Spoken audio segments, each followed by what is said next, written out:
I walked up to her and she turned around and we looked at each other.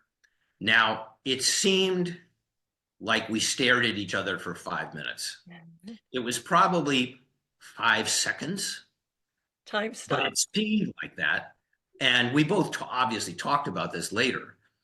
We both kind of realized in the same moment, although we didn't say anything to each other about it at that time, I found her. This is the night we were supposed to meet. And Lauren felt the same thing. I found him. This is the night we were supposed to meet. She went home and told her surrogate mom the same thing. And we talked for a little bit. Lauren Lauren had gotten a babysitter for the kids, was late, rushed in, parked in a place that her car got towed. And when she left, so she left a little early, she left the talk, and I watched her walk up the aisle, and I kept saying to myself, please turn around, please turn around, please turn around. And just as she got to the exit, it was really like a scene from a movie. She turned around and looked at me and smiled. And I thought, okay, we're going to find each other. And we did. And that began. That's how we met. That's beautiful.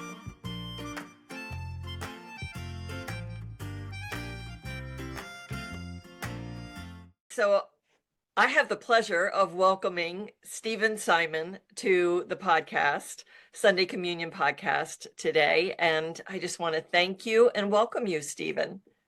You are more than welcome. And I think your viewers should understand that we are recording this during Mercury retrograde. And we have really had some connection issues. So hopefully this all goes well. Anyway, Lee, thank you so much for your patience. And it's great to talk to you. Oh, thank you. It's always a challenge when that happens, but It sure is.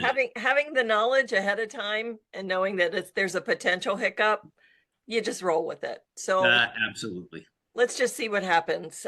Stephen, I'm just so thrilled to be able to speak to you today on so many varying topics, but all under the umbrella of spirituality.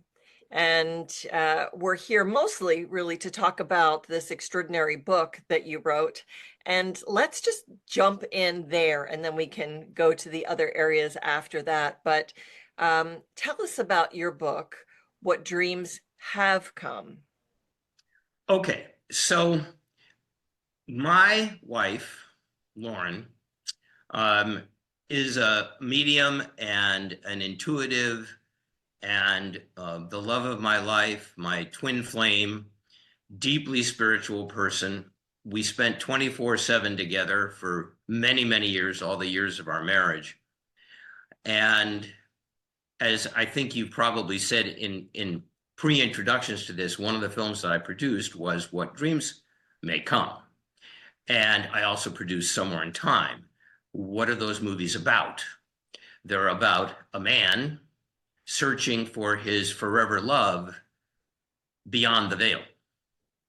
So on January 3rd, 2018, my wife, who was only 54 at that time, transitioned in her sleep. And I found her in the morning. It was very sudden. There was no warning about it. It was obviously very, very peaceful. And it completely blew my mind and my heart. And I went into a very, very difficult place for quite some time. Fortunately, Lauren and I had spoken about this possibility. I was 17 years older than Lauren at that time. She's tickled that I am now much older than she is. We talked about what would happen when one of us transitioned. And because we knew that we had been through so many lifetimes before, and I'm not just talking about a few, I'm talking about a couple of millennia. There's so much detail to this, but I'm going to jump over it to the point that it took her about 6 weeks. And we discuss in our book how she actually finally came through to me and how I knew it was her. But I did know it was her. People have asked me, how do you know? Did you hear her voice? My answer is yes, but I didn't hear her voice here. I heard it here, which is a very difficult way, I think, for a lot of people to actually grok this kind of communication. But we began to communicate that way. and it intensified. And because I was in such a kind of unstable place, frankly, at that point, I wrote everything down because I didn't want to forget it. So I started making notes on yellow legal pads of all of our conversations and writing down exactly what she said and what I said and things like that. And these yellow pads began to add up. So this was in January of 2018. In September of 2018, I went to Ashland. I live right outside of Portland, Oregon. I went to Ashland, which is about 4 hours south of here, to visit one of our daughters and her family, and also to have dinner with my brother from another mother, Neil Donald Walsh. Neil and I had become friends in the late 90s.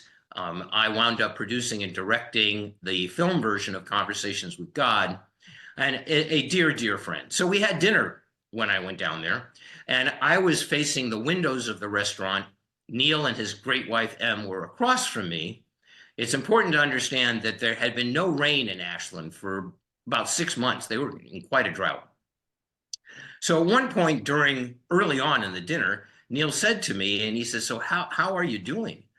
And I said, well, you know what, Neil, I'm making a lot of notes, and now sitting with you reminds me of exactly how you started writing Conversations with God, which is you started making a lot of notes on yellow pads. And I'm beginning to think, Neil, that this is going to be a book. At that point, there is a lightning strike outside the window and a lot of thunder. And we wheeled around and looked at it, and we knew we weren't in Kansas anymore.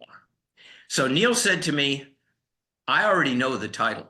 And I said, what? And he said, What Dreams Have Come. Another lightning strike. I said to him, you know what? You're right. And I have a feeling that Lauren and I are supposed to write this together. Another lightning strike. Now, for the rest of the dinner, we were completely transported into another place. When I went home that night and I connected with Lauren, she said, that was not me, honey. That's above my pay grade. But that was the universe saying to you, yeah, it's time that we did this together, so let's write the book. And we did. And that is the result, What Dreams Have Come, Loving Through the Veil, which we published, self-published on Amazon. I was not foolish enough to think that I could get any publisher to actually publish this book. And I'm so thrilled we did this on Amazon. The response, now this is 4 years ago. The response has been absolutely wonderful. And people have emailed me because on our website and in the book, I give out my email address for people who have had this experience who want to share it. I've received a couple of thousand emails from people from, I think the last time I stopped counting was around 30 different countries, who are having exactly the same experience with twin flames, with mothers, fathers, sons, daughters, sisters, brothers, all different kinds of relationships.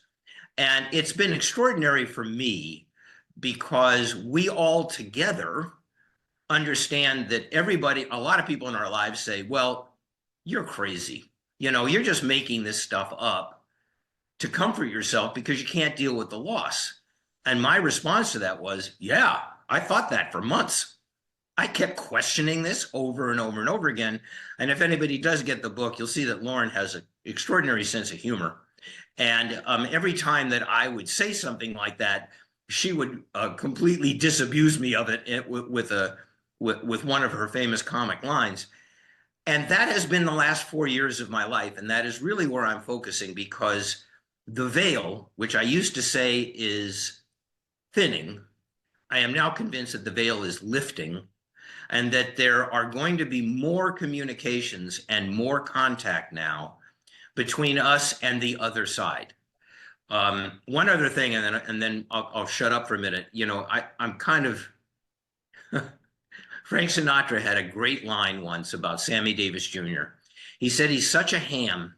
He'll do 3 shows at night, come home, get a snack, open the refrigerator, the light comes on, and he does another 20 minutes. That's kind of like me. You wind me up, I'll do 20 minutes. But for me, what this has been a really exciting time of discovery and of being able to connect with a community that is having these extraordinary experiences. And Lauren is with me every day, not all day, but every day. Okay, I'll take a breath. There's so much. First of all, no, I love how passionate you are because it's a topic that I'm passionate about. So I understand you very well that once you get rolling on this topic, because to me there's like no other topic. I everything comes back to this. Um, but I have so many questions. The first communication, you said it took 6 weeks. The first communication that you had, what did Lauren say to you? Okay. So I was watching a television series that I recorded, which I did a lot. The point of that part of the story is that Lauren and I, when we would watch a television show, we would never stay around for the end credits or for the previews of the following week. We would just end at the end of the episode. So I was watching an episode one night, and all of a sudden I felt Lauren so clearly say, "Watch the end credits, honey." And I again, I didn't hear and hear, I heard and hear, but I know my wife, and I knew that was her. So I think I probably held my breath for the next minute and a half, but I watched the end credits, and sure enough, over the end credits was one of our favorite songs, "Oh Oh Child." Things are going to get easier. Things are going to get better. And when I got to the line of "One day we'll walk in the rays of a beautiful sun when your head is much lighter," and that's how I knew it was Lauren. Mhm. And that began our communications, which, as I said, this was February 9th of 2018. So we're coming up on 7 years of these conversations, and they are and continue to be my salvation, and my reason for going on, because I know that eventually, when it's my time, as a dear friend of ours said, Lauren will be, if let's assuming that you're in a bed when this happens, Lauren will be standing over you, grabbing you by the shirt and saying, "Let's go, honey." And I look forward to that day. In the meantime, I do welcome other people who are having this experience to share that experience with me. You can go to Amazon, look up "What Dreams Have Come," or you can go to our website, which is whatdreamshavecome.com, and that will tell you how to email me. The one thing I ask about this with folks is I've been out of the film industry for many, many, many years. I retired from the film industry. I'm 78 years old now. It's long behind me. I have nothing to do with the film industry anymore. And I'm sorry, but I can't help you get a script developed or get a script sold. I know a lot of people have asked me about that, and I just don't have any contacts in LA anymore, and I'm really not connected with that part of the industry. But if you do have an experience or you want to know how you might have that experience, please be in touch with me. I promise you that I will respond. Depending on how many emails I'm behind, it could take me a day or two, and it could take me as much as a week. But please be patient with me. I promise you, I'll respond. And I promise you it won't be AI. I actually had somebody ask me, "How are you doing all these things? Are you using AI?" And the answer is no. And AI scares the crap out of me. I have to say that I am not a fan of AI. I don't know why we're developing our replacements, but in any case, it's not AI, it'll be me. You might wish it was AI, but it's going to be me. Yeah, we're old school. We actually do it ourselves. Yes, absolutely. Thank you for that. So the first communication was this basically a guidance so that you had a confirmation that it was her. Correct. And then the follow-up communication, was there any kind of theme around that communication? Was it, describing what it is, what the afterlife is. And I'm glad you're asking that question, because it's a question that a lot of people ask me, and I'm giving what may be for a lot of people a very insufficient answer, but it is the answer. Lauren and I believed, when she was physical and still do, that there is no such thing as the afterlife, that everyone's afterlife experience is individual. And it depends. My dear friend Richard Matheson, who wrote the book that Somewhere in Time and What Dreams May Come was based on, had a calligraphy in frame in his office, and he gave it a copy to me too. That which you think becomes your world. And that is what our afterlife experience is. It is what we believe it will be. One of my dearest friends in the world is a passionately committed evangelical Christian. And he's one of the most amazing people I've ever known in my life. I love him just dearly. And needless to say, we have very different beliefs. And I think maybe we could be a good example for people in our country who are having a hard time handling other people with different beliefs, but we couldn't have more different beliefs. Now, he believes that when he transitions, when he dies, that he will be in heaven with God. And I believe he will too. I absolutely believe that he will, because that's his belief system. Lauren and I, 6 months before she transitioned, Lauren had, I know, inklings that something was going to happen. That there was, obviously, we could not be doing this if she had not transitioned.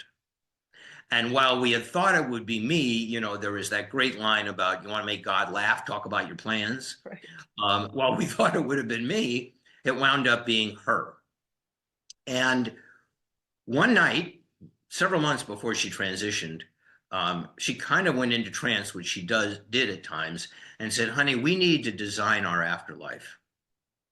We want to be very specific about how old we're going to be, where we're going to be, who we're going to be around. And she said, write it all down. And I did. And I still keep that. It's a very precious thing for me. And Lauren is in our version of that life that we designed, which is a personal thing for us. Lauren also has work that she does on the other side of the veil, which she doesn't tell me about specifically, but I do know that she works with other souls there. And I also know she works with some souls who are still here. I have heard a number of reports from people that have said, Lauren visited me. Lauren was here, had an extraordinary experience with a man in Australia, whose name, interestingly enough, is Stephen, whose wife transitioned in almost exactly the same way that Lauren did. And we connected and realized that his wife and Lauren were connected on the other side of the veil as well. And they're the ones that pushed us to be in touch with each other. These are the types of things that happen. Now, as some of my friends and even some of the people in my family think that I may be a few tacos short of a combination plate, okay? For those people who do feel that, I respect that. And if you're sitting there thinking, well, look, this is all just a bunch of hooey, he's just trying to convince himself that everything is okay and they're in contact, I respect that completely. This is something that you have to feel in your heart. And in our book, we talk a lot about that, which is trusting your heart, trusting your heart, trusting your heart. At the beginning of every chapter, we have a quote from a movie that we think is appropriate. And there is one in the book about this from an old film, which is, the heart is a mysterious organ. It plays by its own rules, to which Lauren and I add that the brain does not understand. This is emotional language. You know that there are times when you have a feeling and you say, I'm feeling something, but I can't put it in words. No, you can't, because it's a feeling, and a feeling is not words. Our souls communicate with us through feeling.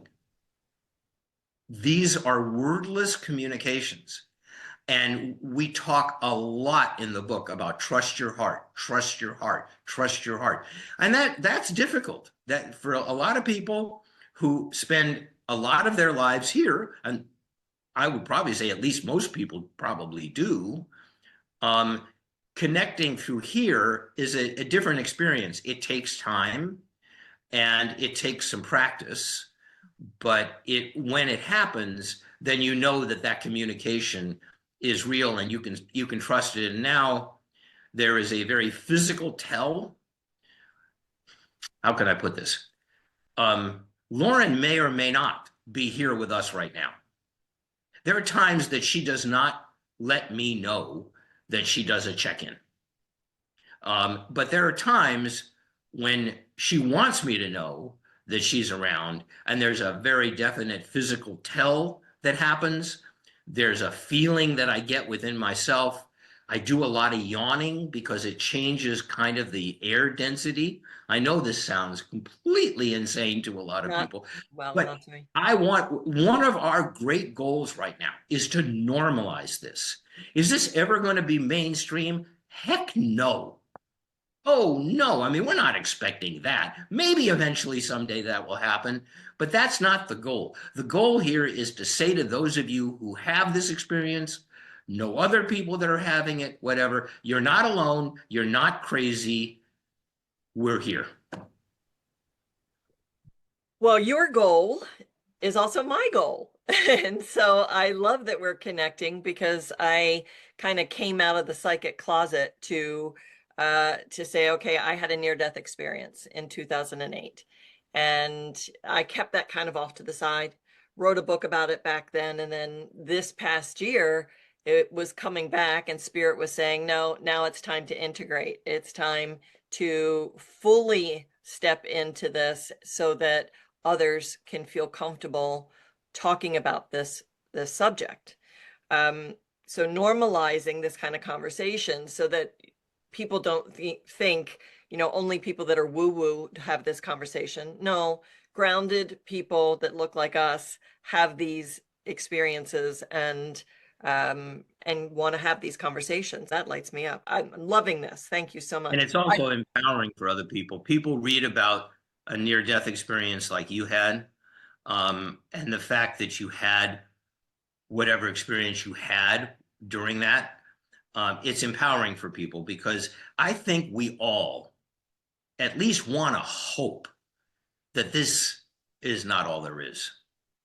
And a Indeed, lot yes. of us who have had the experiences like you've had, and I had a heart attack in 2011. My heart stopped 4 different times. Mm. And I had an experience like that as well.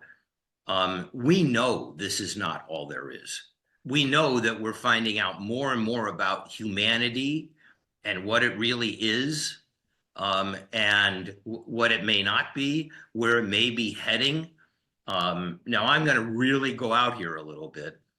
I don't think it is an accident that over the last many years, UFO research has become a very different thing because the Army and the Navy and the Air Force all have confirmed and shown us videos of Air Force and Navy pilots who have encountered UFOs and identify them as such, doing things that they know nobody on this planet can do.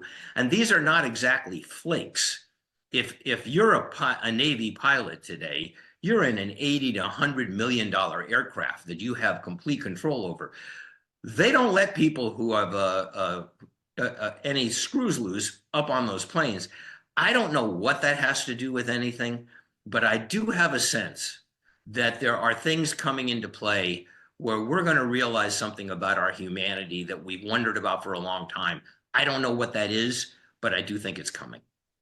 100%. And it's funny, I don't normally talk about this topic, but this morning when I was getting ready, it dropped in that we were going to broach the subject, and I thought, oh, cool, okay. And it loops me around to the idea of beliefs. And you said something earlier about when we are on the other side, or, not the other side, but our other side. Um, I wrote in my book, Temple of All Knowing, that I had an experience where I was met by two light beings. Now, I was born and raised Catholic. I have a Christian background, more spiritual. Over the years, I've explored all kinds of religions. My connection is to my source creator, God. But I met someone at a coffee shop who knew that I was in Three Rivers, California, which is one of my favorite places. And she asked me if she could share the near-death experience that her husband had had. And so I was like, absolutely, sure. So she explained she was Christian, and she said, Jesus came, and she detailed everything out. And she said, I'm just so happy that we were right. And I thought, interesting, inside my head. And later, as I was driving home, I was pondering that, and I came to the conclusion as well that what if we're all right? What if the other side for us is our belief system? And so I believe in Jesus, I believe in God, but these light beings were maybe more resonant and more comfortable for me than what their devout belief was, which also leads me to the idea of belief. And I strongly feel that our beliefs are meant to be flexible, and that what I believed years ago is not what I believe today. And I hope that a week from now, a month from now, a year from now, my beliefs will evolve. And I'm open to stretching those beliefs, because then we don't atrophy. It's those who really lock down in their beliefs that this is the only way that I think are going to struggle the most, when we realize that we know nothing about our history and about our evolution, which leads me to what you were saying about whether you call it galactic beings, extraterrestrials, non-physicals, whatever it is that you want to call them. But I believe it's coming. Yeah, they could.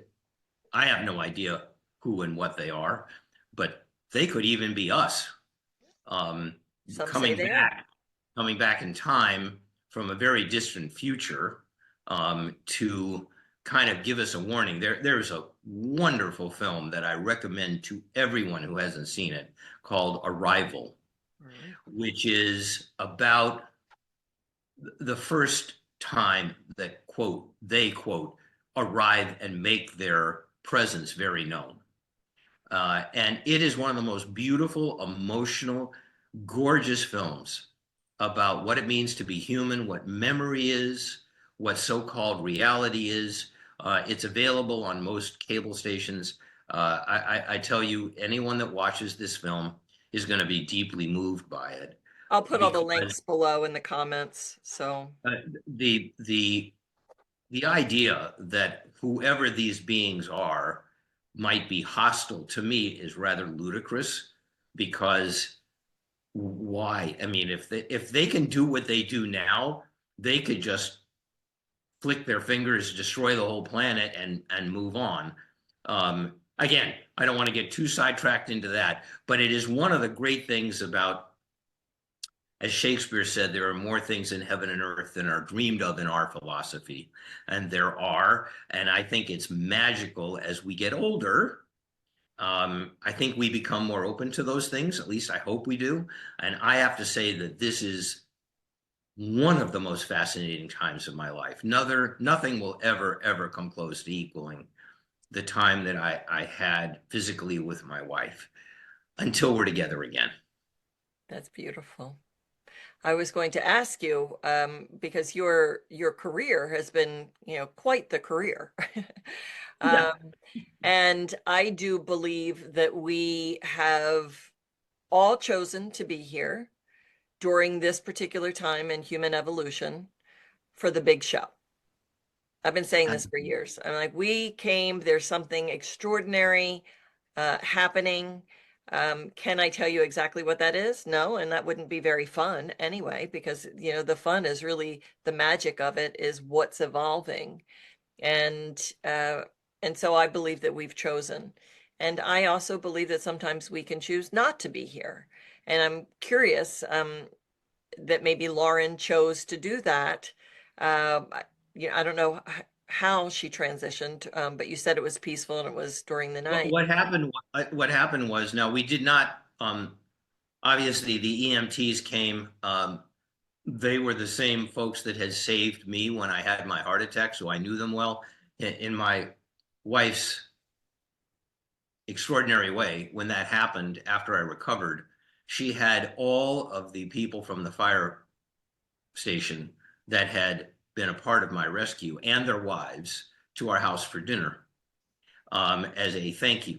So we all kind of got to know each other well. When they showed up and they ran upstairs, I knew she was gone. I had touched her to try to revive her. She was cold. I knew she was gone. In those moments, I realized that I was still here. I didn't know why. I didn't want to be. I didn't want to be. But evidently, when I called the 911 operator, which I don't remember at all, I must have been pretty panicked because we have four extraordinary grown daughters, adult daughters, I'm going to ask you, yes. and two of them showed up right away, the ones that lived in the area. Um, and after the EMTs were there, a couple of policemen showed up, and I noticed them, but I never talked to them. But one of them took one of our daughters aside and said, "Look, the operator from 911 said that we needed to get up here because there might be two fatalities. Does your father have a gun in the house?" And our daughter Heather was like, "What, you think he might do something to himself?" And they said, "Well, yes." And she said, "My dad produced a movie called What Dreams May Come. Believe me, he's never doing anything to himself." And she's right. She's right. I would never Right. do that. Lauren knew something was coming for her. And what happened with the EMTs is that they came down to me, and the people from the funeral home showed up. And the guy from the funeral home said to me, "Mr. Simon, I don't want to be too specific about this, but if you're going to sleep in that bed tonight, you don't even need to change the sheets." She just went in her sleep. And the medical examiner who was on the phone with the EMTs, after talking to them, they all agreed that she must have had a undiscovered heart arrhythmia. And when that happens, if it stops, you just drift off in your sleep and you don't know what's happening. And also, and I believe, and I hope, and I also believe this is true, it is said that angels that have taken human form pass that way when they transition. And that's my wife. How did you meet? We, so we had both been married twice before we met. Both marriages ended very badly. We had both determined that we were never going to get married again. I had determined I was never going to even date again. I wound up raising our daughters for many, many years on my own. And when they got old enough that they all kind of started going off into their lives, I said, "Well, I'm not going to date anymore. But even if I did, I'm certainly not going to, I'm not going to even think about being with a woman that has young children." Okay, so the four daughters are from a previous marriage? Yes, we did not have biological children together. Okay. Yes, Okay. correct. I brought in three daughters. She brought in a daughter and a boy and a son. Okay. So anyway, that's where we were. I had just produced and directed the film version of Conversation with God. I was living in Ashland, which is about 4 hours south of here. Lauren was living in this area, and there was a screening of What Dreams May Come in a small suburb of Portland, and they it was several years after the film had been released in a classic movie theater, and someone found out where I lived and said, "Would you please come up and do a talk and do a question and answer afterwards?" And my response to that was, I'm way too busy editing this movie. I've got too many things to do. Um, the universe stepped in and said, "No, you're going to go do this." Lauren was always a huge fan of What Dreams May Come and Somewhere in Time, and even going back to a film I made with Tom Cruise called All the Right Moves, when Lauren was a flight supervisor for Continental. She felt drawn to these movies. She actually had her college boyfriend take her to Mackinac Island, which is where we shot Somewhere in Time, because she was curious. So there was this, we realized later, there was this thing where we were going to find a way to be together in this lifetime. So I walk into the lobby of this theater and I see Lauren. I had no idea who she was, but I see a woman kind of like from a 3/4 behind, and I felt very drawn to her. I walked up to her and she turned around and we looked at each other. Now, it seemed like we stared at each other for 5 minutes. It was probably 5 seconds. Time But stop. it seemed like that. And we both obviously talked about this later. We both kind of realized in the same moment, although we didn't say anything to each other about it at that time, I found her. This is the night we were supposed to meet. And Lauren felt the same thing. I found him. This is the night we were supposed to meet. She went home and told her surrogate mom the same thing. And we talked for a little bit.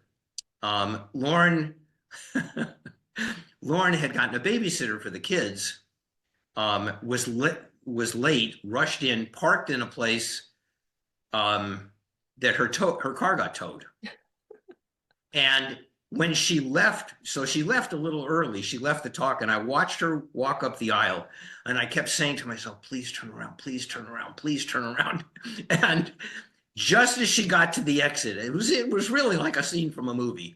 She turned around and looked at me and smiled. And I thought, okay, we're going to find each other. And we did. And that began. That's how we met. That's beautiful. And we Gives us laughed all about hope. it. We laughed about, oh my goodness, our higher selves deserve a vacation in Tahiti on us for getting us into that one place at one point. Because if it hadn't been then, who knows if it ever would have been. Because you don't always meet your twin flame. Right. That, we all have them, but you don't always meet them in a lifetime.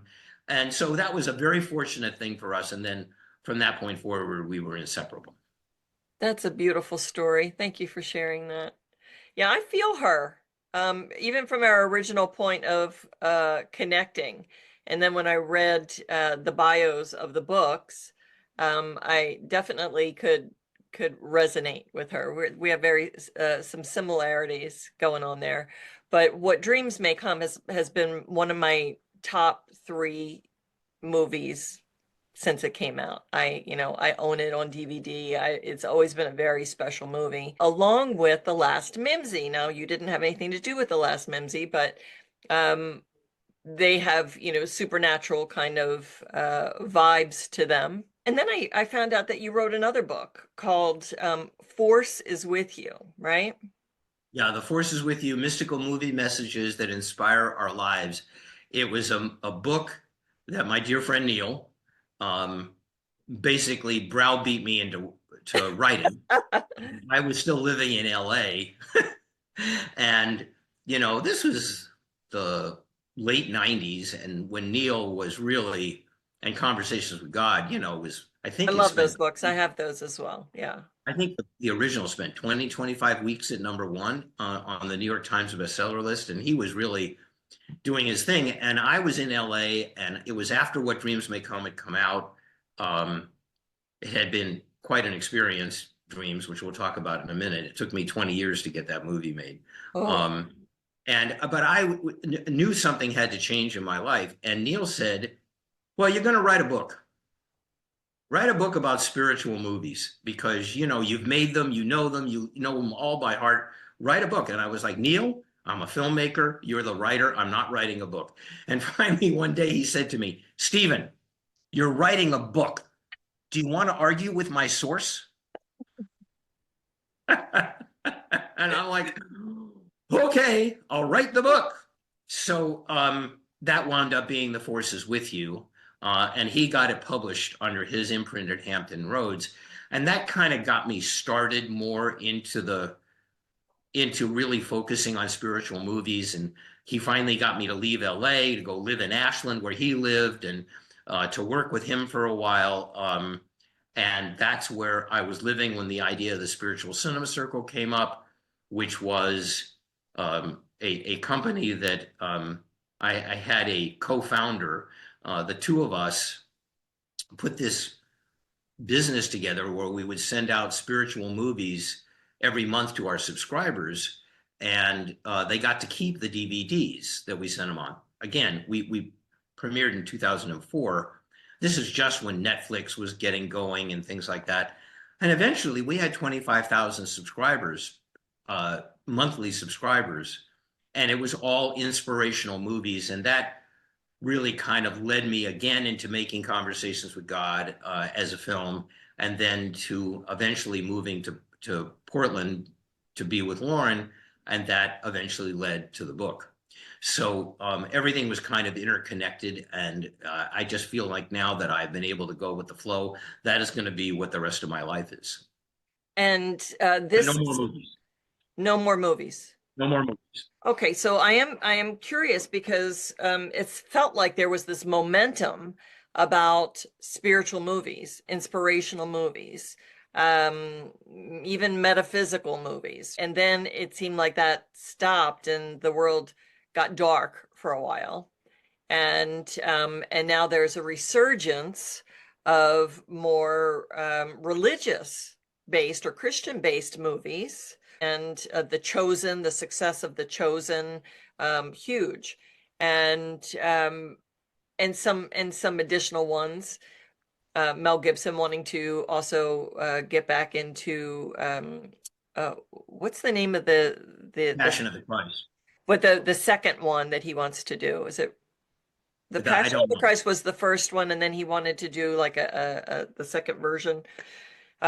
Anyway, my feeling is that I'm going to go a little woo-woo and do the astrological thing, right? We're moving into the age of Aquarius, that what is been kept hidden is now coming to light, that we are moving into this space of the big show. We are expanding our consciousness, and you may even think that that is the second coming of Christ. It's the Christ consciousness. So where do you see movies going, and is there room? Because I'm assuming that the way that you were talking, that the spiritual cinema circle is no longer. No, we that closed during the pandemic. And so what's in store for movies? What's in store for Hollywood? Is Hollywood moving to Vegas, which is where I am, moving to other places like Florida? And is there a change to a more inspired, a more conscious way of doing movies? Well, I must say that since I retired from the film industry, I actually resigned my membership in the Academy. I did not like what I saw, the way movies were going, for all the reasons that you talked about. Getting spiritual movies made, as I said, it took me 20 years to get What Dreams May Come made, which is a whole long story in itself. What I'm about to say now is a unfair generalization. So I want to say that up front. Okay. But it's also not untrue. The executives in the mainstream film industry are not open to this type of material. The way that those films have gotten made in the past is if a big time name actor or actress or director decides they want to make a film like that, and then they can, under certain circumstances, get it made. You brought up the Christian film industry, which has had an enormous success over the last 5, 8, 10 years. And there are companies now, not a lot of them, but there are companies now that basically make movies for that audience. I just had an experience with that with a wonderful couple that had an extraordinary experience that I'm not going to go into, but they wrote a book about it and they wanted to adapt the book into a movie. And I helped them do that. And they're in the process now of, they found a producer and they're in the process of trying to get their film made. There is definitely a Christian audience out there. Is there an audience for people like us who consider ourselves spiritual but not necessarily religious? Yes, but I'm not sure it is as big an audience as we would like to think that it is. And also, a lot of people don't like to talk about it. This is not something that people feel comfortable talking about with a lot of their friends. I'm not sure how many people are willing to go to theaters for it. The good news is that because of the fabulous success of Netflix and Hulu and HBO and Showtime and Paramount Plus and Max and Amazon. all of those, yes, all of those companies, they do take chances. Particularly, by the way, Apple TV. Okay. Apple TV really, I have been very impressed with them. I mean, uh, they've had a couple of series that have just been extraordinary films in this realm. And they do get made from time to time, and we do see them, but I'm not really up to date on it. The theatrical film industry is really now only for big event movies and movies that families can take their kids to see. Um, Almost half of the people that used to go to theaters don't go anymore after the pandemic. It's a new audience.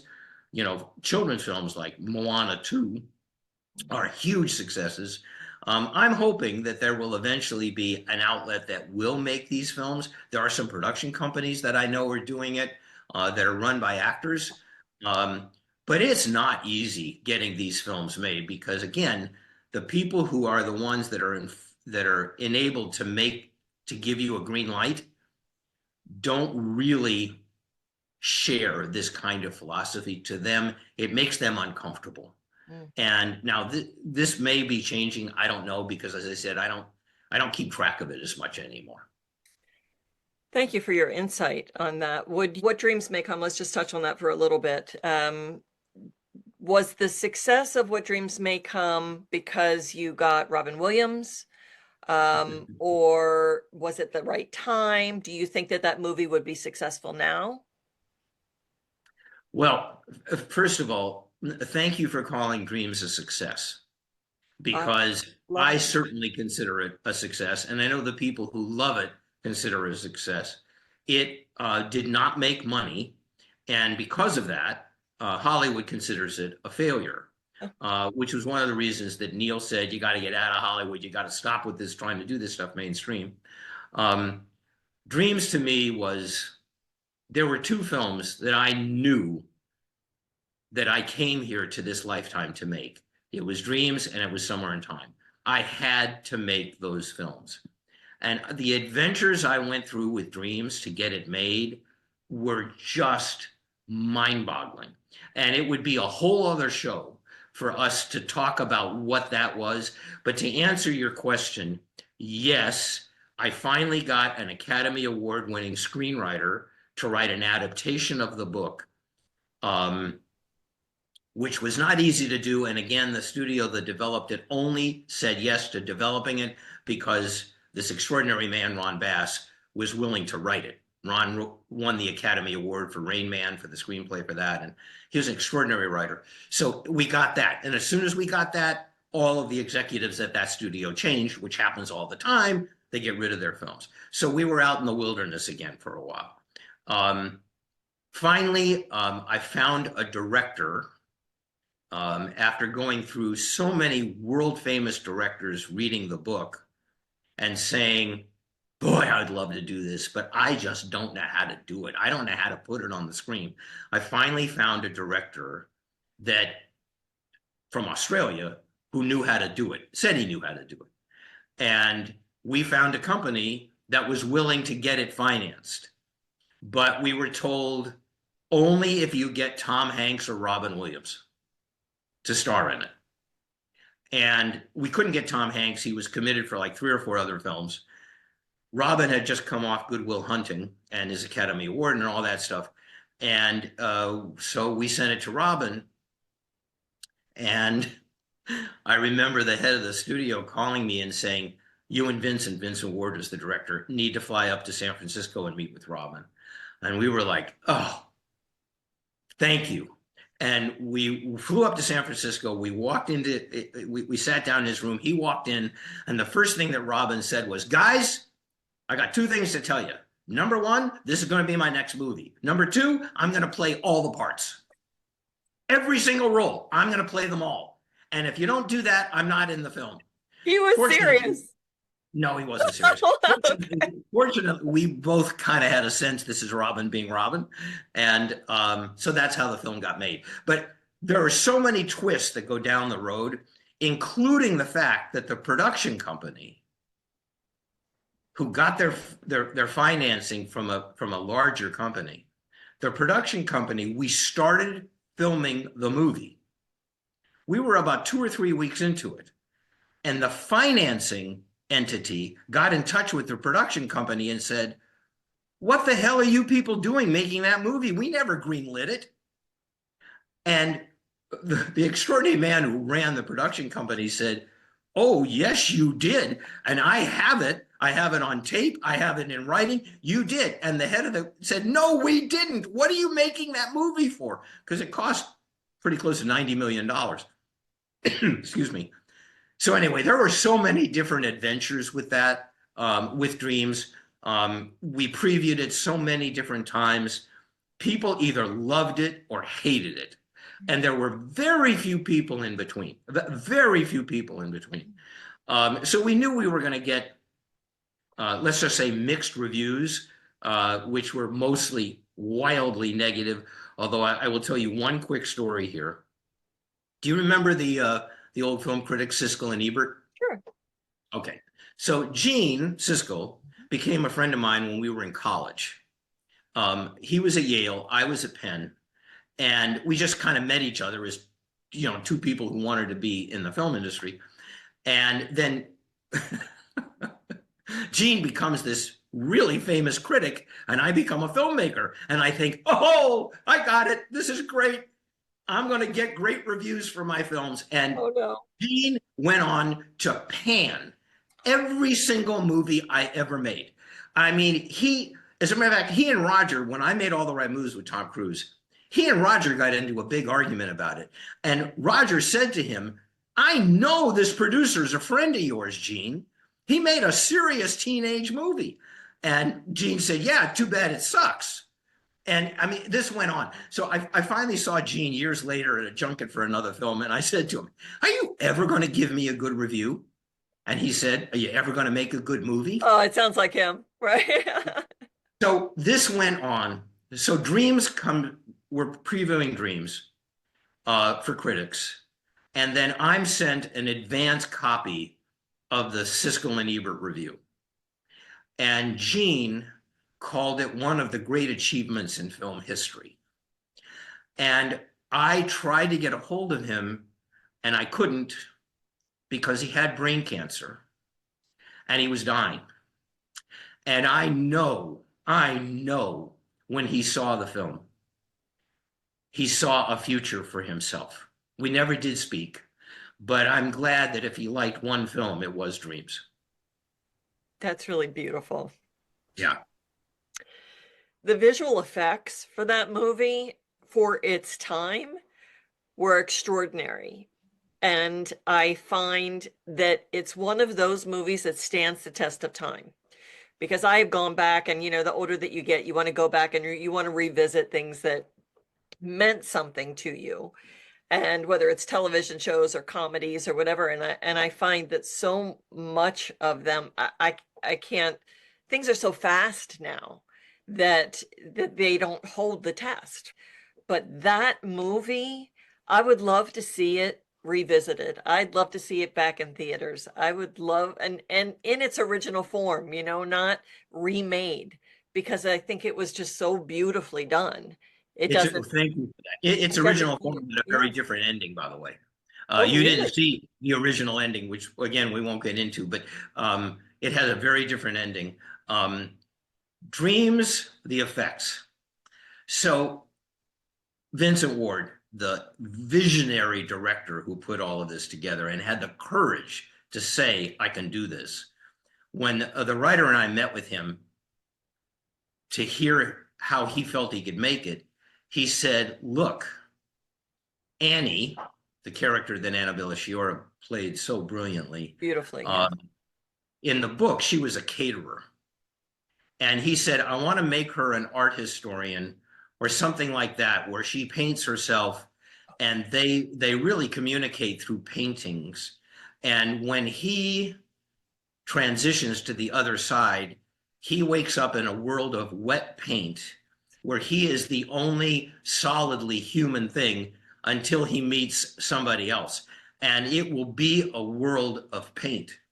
And I remember saying, Vincent, I just got chills from head to I toe. know And I it's, said, my God, that is brilliant. Can we do that? And he said, of course we can do that. And I said, do you know how? He said, of course I don't, but we'll figure it out. We will figure it out. And he and the incredible team that he put together, it was him and the cinematographer and our production designer. That's why Dreams got nominated and won the Oscar for Best Visual Effects, because of what they did and how they did accomplish that. It was wildly expensive. It was very time consuming. And the effects were done by a little company in Massachusetts called Mass Illusions, mm. which had nothing to do with anything other than Mass stood for Massachusetts. But for us, it stood for that. And I'm very, very proud of the film. But boy, did we ever have controversy. Wow. Well, and that probably brought more eyeballs to it, right? And And it does now. I mean, yeah, it still plays. It still plays on a lot of video channels. They still sell a lot of videos to it. Um, it's still around. And a couple of college professors have done entire semesters oh, on the philosophy of what dreams may come, um, which has been really extraordinary for me. Again, this is not a mainstream film. This is not a film that it's not an easy ride. If you try to summarize that movie for somebody, they're going to look at you and say, why in the heck would I want to see that? You know, too much death. Um, but I'm glad you feel that way. I'm very, very proud of Dreams. and then to have Robin Williams in such a dramatic role, rip your heart out. You don't expect it. It's a little known fact that comic actors often make really great dramatic actors. Jackie Gleason comes to mind. Jim Carrey did a lot of wonderful dramatic work. And there are others that are not coming to my mind right now. But yeah, Robin was an insanely talented man. And unfortunately, the way he transitioned was a real nightmare for him. And I know for Heartbreak. his family. But Yeah. and he was not a bundle of laughs on this shoot. This was a rough shoot for everybody. It was a rough shoot for the actors. It was a rough shoot for the director. It was a rough shoot for the crew. We had a scene in a church where there were two young kids' coffins in the middle of the church when Robin gives the eulogy for his children who have been killed in a car accident. And when Robin did the scene, he was up at a lectern. He took photos of his own children and put them on the lectern and really got himself into those are my kids and I'm doing a eulogy for them. It was an incredible adventure, and I'm really glad that it still resonates today, 27 years later. Wow, it's extraordinary work. So I find that you are a very spiritual person, and you were born and raised into a religious family, or no? And No, then, so when was your first entree into spirituality, into metaphysics, into, I mean, your wife was a medium, so can you walk us through how you sure, evolved in your spirituality? sure. So my dad, my birth dad, was a producer and director and studio executive in the late 1940s. He made a lot of movies with Red Skelton was his best friend. Oh, right. And he became Uncle Red to my sister and myself. He made movies with Abbott and Costello, with the Marx Brothers. I mean, he did a lot of comedy. He died suddenly right before my 5th birthday. Oh, My mother remarried another film producer. We moved into a new house. I was 5 or 6. And I remember that I started to tell my mother and my stepfather that there was a man in my wall at night. And they were like, oh boy, what is wrong with this kid? You know, this is 1951, 52, and you were right? in California at the time? Yes, we were living in the Los Angeles area. Okay. Yeah. Um, and they were like, well, are you scared? And I said, no, I'm not scared. He's wonderful. I love him. Do you want us to help you? No, I don't need any help. I love this. I'm really happy about it. He's a friend. Well, it wasn't until many years later I realized that was my dad, Your dad, right? who was there to try to help me through that transition. But even when I was a teenager, the movies that I liked were It's a Wonderful Life, The Ghost and Mrs. Muir, Lost Horizon. You know, I was always attracted to those films that were called fantasy films, Mhm. but to me, there was no fantasy about them. And it is why the last chapter of our book is devoted to Lost Horizon, and the adventure in Lost Horizon. Um, I think those movies have something to say about who we may be as human beings, particularly when we operate at our very best. And those are the films that I was always drawn to. I knew I would eventually be in the film business. I went to law school, was a wildly incompetent lawyer for a year or two, and finally finally read a book called Bid Time Return by an author that I knew of named Richard Matheson, who'd written a lot of the Twilight Zone episodes and things like that. And I read that book and I thought, that's it, I need to get in the business. So I went and begged a producer who'd been my dad's mentor, named Ray Stark, to give me a job.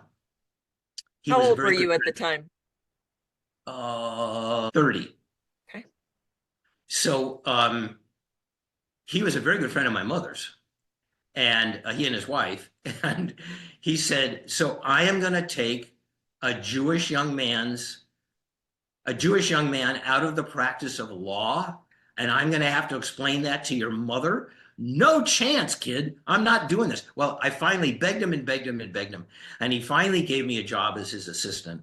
And the very first thing I did was find out who had written that Bid Time Return book, and got a hold of his agent. And then Richard Matheson and I had lunch, and I said, I don't know what I'm doing yet, but eventually I'm going to be a film producer, and this is going to be my first film.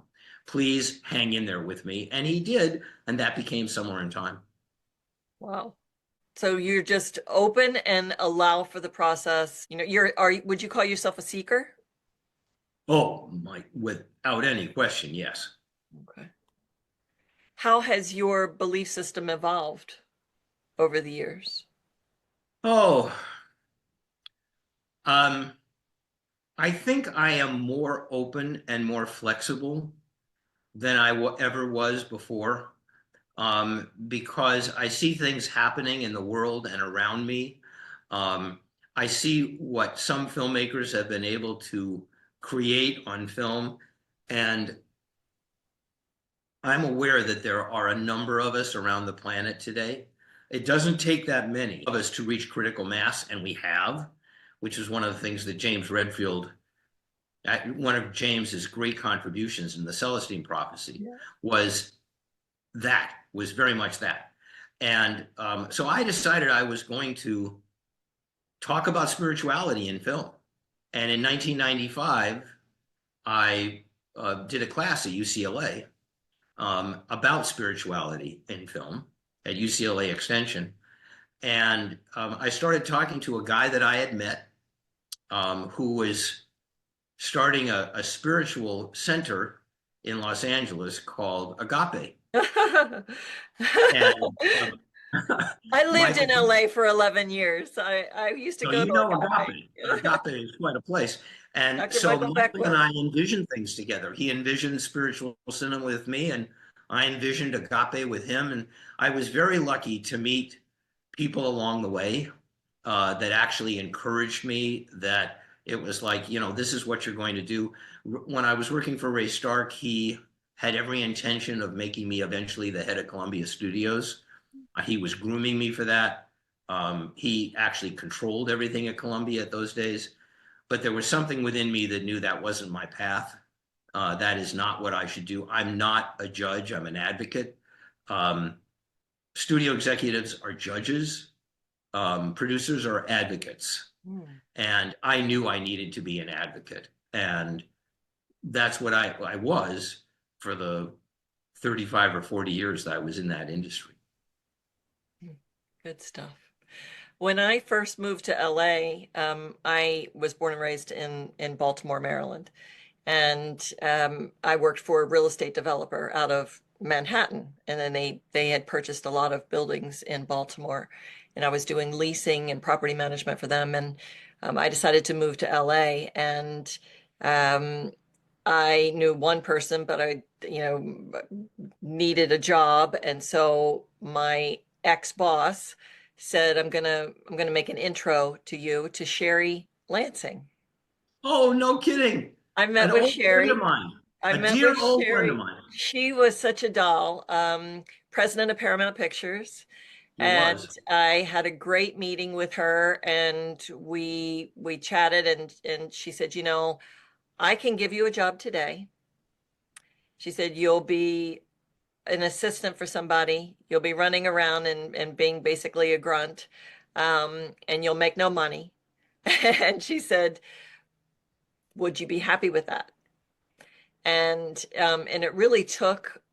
it took some soul searching because I was not interested in the entertainment industry. And I mean, I loved movies, but there are people that would give their eye teeth for an opportunity like that. And so I declined. And I often think about, I wonder how my life would have changed if I would have taken that job. So we have all these opportunities with choices. Each choice sends us on a different trajectory. Do you believe in the multiverse theory? Do you believe that there are many of us with, if I would have made that decision, that there's a part of me, there's a fraction of me that is off doing that work? Do you feel that way? Absolutely. And because of that, I want to highly recommend a movie to you on Apple TV called Dark Matter. Okay. And I don't want to say anything to you about it other than that, but you will definitely relate to it. Okay. Um, yes, that there are literally limitless various versions of who we are and what we could be and what our experiences, and depending on our choices, that we can be this, we can be that, we can be. I believe in all of that. Absolutely. Because I look back on my life and I think, okay, well, if I had gone that way, it might have been this, but I wouldn't have had this, and we are an accumulation of our choices, our conscious and unconscious choices in the moment. And I find that fascinating. And anyone that is interested in the potential of all of the lives that we could live and that maybe are going on simultaneously, again, Dark Matter on Apple TV. Okay, I'll put a link into that. Do you think that we can jump, like if our trajectory is not going great? Okay, let's say we're just struggling with whatever, maybe finding a job or relationship issues or whatever. Do you think that we can tap into one of our other lives or versions of ourselves and change? I don't know. I actually don't know the answer to that question. I don't know. Maybe in our dreams, that's what we do. Um, but I don't know. Do you ever have these kinds of conversations with Lauren where you're like, Yes. oh, what's it like on the other side? And can you, or are you going to reincarnate? And um, I mean, there would be so many questions I'd want to know. Oh, we've talked about that a lot. it, there are things that Lauren cannot and will not go into with me. Mm. And she has explained to me that there are things that while I am still in this human lifetime with my human brain, that I can't grok about where she is and what it's like and what it's going to be like. And she said, instantaneously, when you cross over, all of that is going to come back to you. But right now, no. So there are things that we talk about, and she'll say, "Honey, I can't," and I will be okay. Well, that's fine. But there are things that we do talk about in those areas, particularly about other people and other people's experiences. And I also do know that Lauren can be in more than one place at one time. Yeah. Because one of our daughters has a similar relationship with her mom that I do. It's not as extensive, but I know there are times when she's been with both of us simultaneously. I don't know how that works. Well, I think God Excuse me. supposedly can do that. So, so do you believe in God? Um, Not in the religious version of God, not in some all-powerful being, but I do believe in what in the New Age parlance we would have called God, Goddess, all that is. I definitely do believe in that. And I do believe that there are ultimate powers in the universe that are at work here. This whole experience didn't come about by accident. Predestined, planned, do you This think? is no accident. This whole experience of life, and the thing that I find maybe the most fascinating about it, now we're really going deeply into what you call woo woo and what I would call woo woo too, is the question that quantum physics has been addressing now for about the last 15 or 20 years. And the way I've heard it expressed the best is in this sentence. What if life is the dream? And when we wake up, we're in the real world. I believe that. Is this all an elaborately created illusion? Is any of this real? We don't know. We certainly, to live our human lives, we have to interact with it. A spiritual guide of mine once said, hey, you can be as spiritual as you want to be about everything being an illusion, but I promise you, if you walk out in front of a bus, it's going to kill you physically. Okay, so don't be thinking the bus is an illusion unless you're doing ayahuasca or something like that and you're in a safe place, because it ain't no illusion. I don't know. There's so many things about this that I don't think we can know. And it's really wonderful for me. I've gotten into a place in my life where, okay, well, that may be stuff that I just don't get while I'm human, and that's okay. Yeah. When you really go, whether it's quantum physics or deep study into something like that, it's sometimes hard to be in this world, in the 3D, going to work, paying bills, driving your car kind of reality.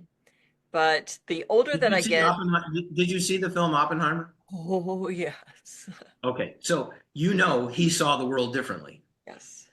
And people who are in quantum physics to that depth, they see around us what we don't see. They see things on an atomic level that most of our minds aren't really attuned to. And somebody recently said, if Oppenheimer was alive today, his entire research would be having communication with the other side. And how do we actually do that? I don't know that that's the case, but I find all those things fascinating. Reminds me of the movie Frequency, I think it was called. Frequency. Do you remember that movie? Dennis Quaid, Was I that think was Dennis in it. Quaid Dennis Quaid, and he connecting with his had father, like a right? CB radio, yeah. Yes, And right. I Jim think I wrote Caviezel. about that in my book. Yeah, I think Frequency is part of the one of the films I talked about in the original spiritual cinema book that I wrote. I believe that we can do that. But anyway, I digress. As we're wrapping up, I thank you so much for all your time. Well, it has been so much fun, particularly the way we started and how difficult it's been to actually put this together to find the time to do it. I thank you so much for your patience with me. This has been great, great fun. Um, Maybe we'll do it again someday, I would love. and we'll get into other subjects more. And I do hope that if somebody is interested in our book, that you will pursue it and that you will share whatever experience you're having in life or have had in life with me. Because as I have said to everyone in the beginning, people are saying, well, you're just compiling these things and you're going to do another book.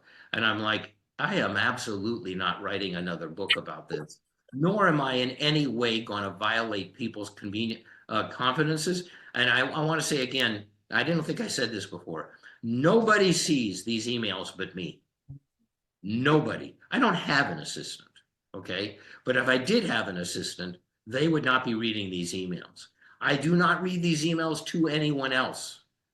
It is just you and me, period. And I promise you it will be that way. As a matter of fact, the webmaster that I have for our website has specific instructions from me that when the time comes that I do rejoin Lauren, he has to destroy all those emails so that they aren't available anywhere. And your details and everything will be in the comment section. And then, the people can comment and you can also see the comments under the video itself. Again, thank you so much for your time, Stephen. I'm deeply honored and it was very enjoyable. So thank It you. was so much fun, Lee. Thank you so much for making me feel so comfortable. And for a lot of these things just coming out of me, which they usually do. And I'm very appreciative of it. And as I said, maybe sometime we'll do it again. My pleasure.